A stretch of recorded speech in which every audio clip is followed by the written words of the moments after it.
the Holy Spirit, na yung pagtitiwala mo, wala kay Kristo na siya mong immunity, substance, divine nature, life, at immortality. Amen.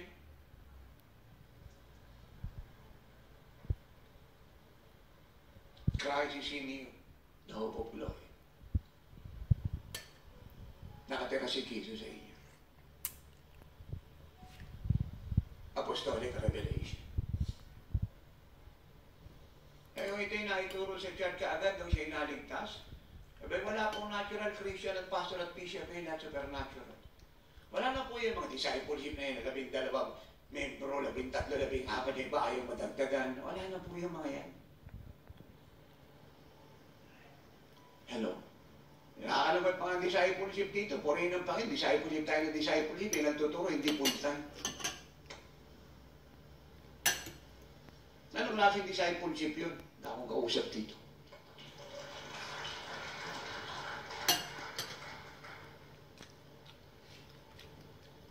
Hindi ko nabasa sa Bible yun. Pag sinabi kasi discipleship, iniwan mo lahat dahil kay Kristo. Handa mong gawin ng lahat, bayaran ng lahat. Batahin ng lahat dahil kay Kristo. Tapos discipleship yung nagtuturo, hindi full time. Nagninegosyo. Ano iniwan nito? Anong pinaglaban nito? Anong ehemplo nito? Isang tinanong ako ni nanay, sabi niya, pa, hindi ko na nakikita kumatin yung iba, yung mga may malakas sumigaw dyan at maingay at magpapalahaw talagang, Sabi ko, oo nga hindi ko na nakikita eh. Bakit pa? Kasi nagninegosyo yun, nung matalakay ko yung negosyo na wala. Pero habang hindi ko tinatalakay, umaatin. Kaya ang solusyon doon, para huwag silang mawala, huwag mo talakayin yung kasalanan nila. Hindi akong kausap dito. Pero kung hindi naman natin tatalakayin yung kasalanan nila, dadami kasalanan, hindi natin trabaho, talakayin natin kahit ayaw nila.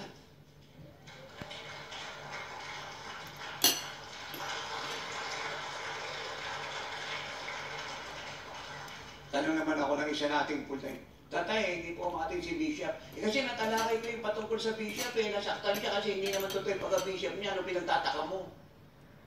Pause ako. Ngayon, kung gusto natin huwag silang mawala, huwag natin walang talakayin yung boses. Bishop na yun. Talakayin natin pawn, rook, tsaka horse. Yung Bishop. Isa naman, tatay, hindi umating. Kasi natalakay natin yung solicitation nagsosolicit yan huwag natin talakayin yan.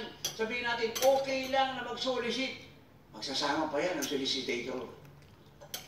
Dadami attending natin. Kaya lang, ang sabi ng Lord sa akin, magtayo ka ng mabubuhay ka kaya ko. So, ang pinapatayo niya, tupa. Hindi kambing, hindi ahas, hindi bulog.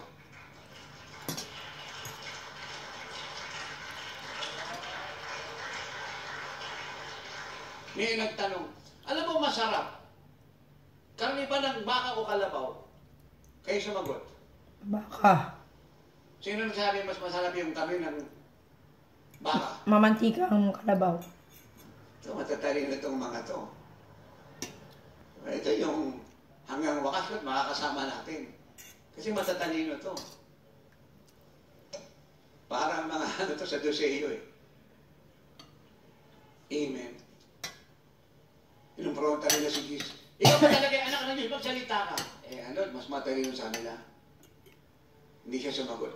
Kaya naman tatanungin ko, kung mismo baliwan sa Diyos o sa tao, ayaw rin sumagot ng mga Pariseyo. Kasi pag sinabi nila sa tao, papatuhin sila. Kasi naniniwala mga taong propeta, siguan. At pag sinabi nila propeta, mapapahaya sila kasi bilang propeta, yung hulaan niya at prophecy niya totoo at sinasabi ni Juan, ito yung Misaya, si Kristo, nasa harap niyo. Ayaw nila nun. Hindi sila sumasagot. Now, ulitin natin, matatalino to. Walang Pariseo rito, alam ko rito, matatalinong tao. Takito'y kami na nagsasabi mas masarap yung karne ng baka kaysa kalabaw. Sabi na ito. Baguhin natin yung tanong. Kahit yung Amerika nagsasabi mas masarap yung karne ng kalabaw kaysa baka. Ayan, natalino ito, Lord. Papasok sa langit yung mga to. Tama naman yun, kung di ko sigurado, may kasasagot. Ang karunungan doon, hindi mo alam, manahimik. Tama yun. Ako sasagot. Depende yan sa tigas.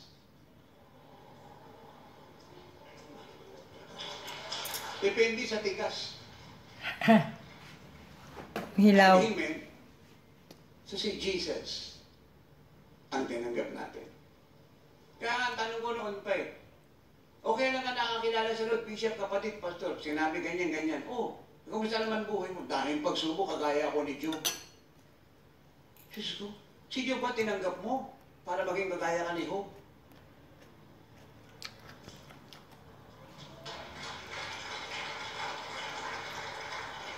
Ikaw naman, kagaya ako ni King David, nahulog ako. Oh, si David ba tinanggap mo? Ba't di mo pa sinama si Absalom at si Adonaiah?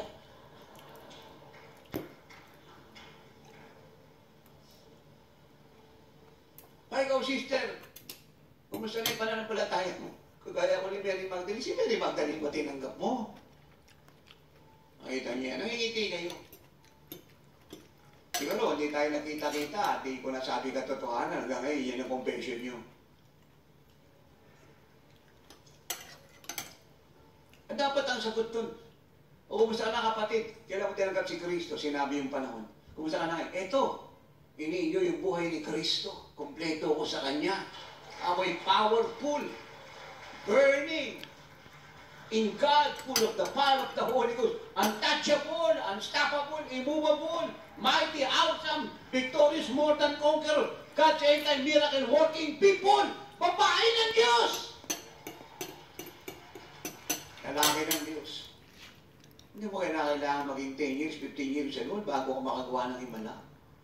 Nung araw at oras na tinanggap mo si Kristo, nagbago na buhay mo. Si Satan ayaw nang makita ang mukha mo.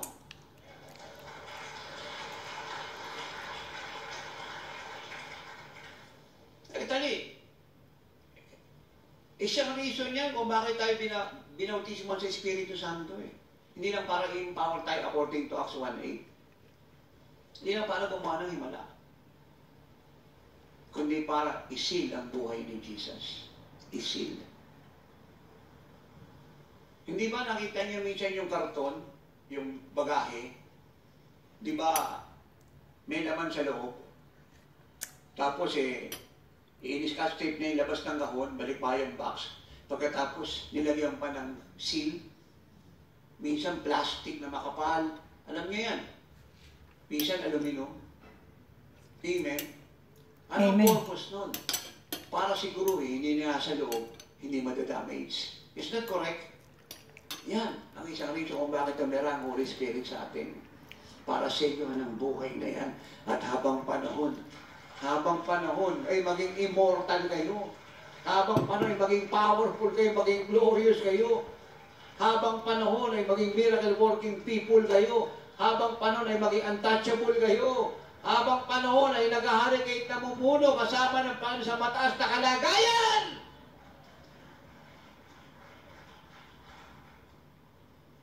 Amen. At ang Holy Spirit din ang magtuturo sa iyo kung paano nabuhay ang Lord. Yung lahat ng ginawa niya rito, bubuhay ng Holy Spirit sa iyo. Yun po ang revelation na rema. A word from the Word. A now word. At yun po ang buhay ng mga apostol. We preach by revelation. Bigyan ko po kayo ng isang halimbawa. In the book of John,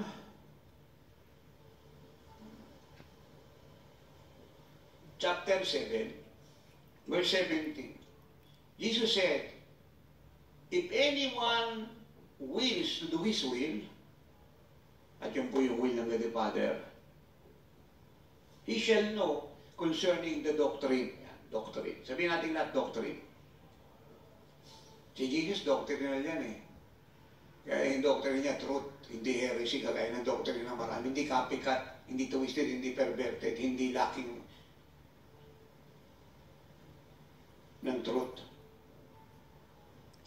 Concerning the doctrine, whether it is from God or whether I speak on my own authority. Ulitin natin ha. Adandahanin ko ha. Jesus said, if anyone wills to do his will, the will of God the Father, he shall know concerning the doctrine whether it is from God or whether I speak on my own authority.